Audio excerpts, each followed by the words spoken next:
Le panorama est un peu cliché, mais d'ici au moins on y aperçoit tout Lyon. La ville et ses multiples visages.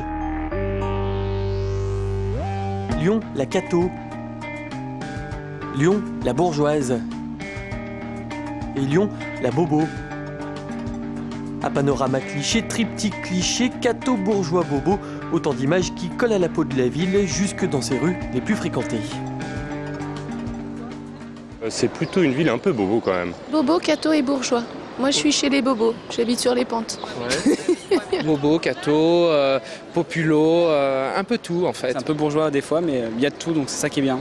Alors pour mieux comprendre Lyon, certains ont voulu regarder un peu plus loin. Rendez-vous est pris place Bellecour, histoire de rester dans le cliché. Ceux-là même contre lesquels c'est de la lutte. Ils sont sociologues et à les écouter, Lyon ne serait ni bourgeoise ni bohème.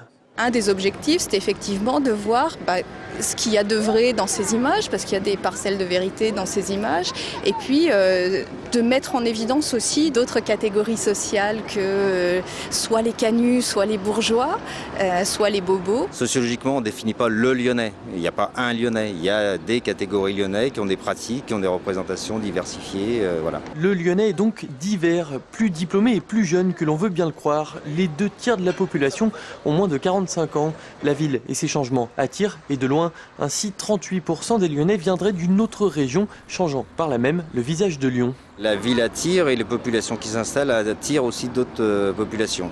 Lyon a changé quand même assez fortement depuis les années 80. Il y a un certain nombre